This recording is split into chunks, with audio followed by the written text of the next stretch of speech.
We're talking to one of our favorites, Dr. Julie. It is so easy to think that eating disorders are about food, about body, about weight, and we focus on the symptom. We see between 20 to 70% of both men and women with eating disorders have untreated, unresolved underlying trauma.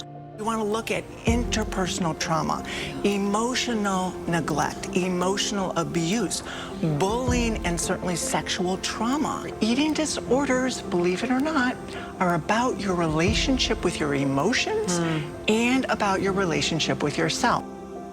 So everyone wants to feel good about themselves. If they don't feel good about themselves, you're going to desperately seek a way to get a sense of value, right, and self-worth. Unfortunately, in our world, the default setting is through what does my body look like, what is my weight. Diets don't work. They don't work for kids, they don't work for adults. 95% of the time, people gain whatever weight they lose and then they go on to gain more. In fact, the best predictor of future weight gain is current dieting behavior. When we are able to identify what our emotions are, and we are able to then respond to those emotions in a positive, validating, and self-soothing way, guess what? We don't have to turn to food. So if we learn no emotion is good or bad, they just are, how to connect and soothe, right? Express those emotions, then we learn how to do that directly and not through the use of food or manipulation of our body. What am I feeling?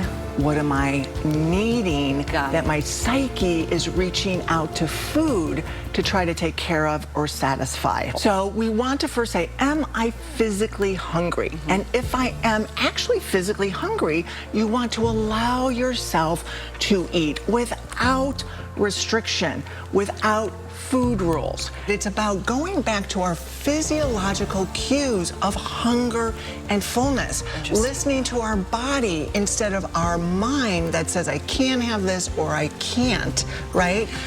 Appetite is the best weight manager that we all have inside.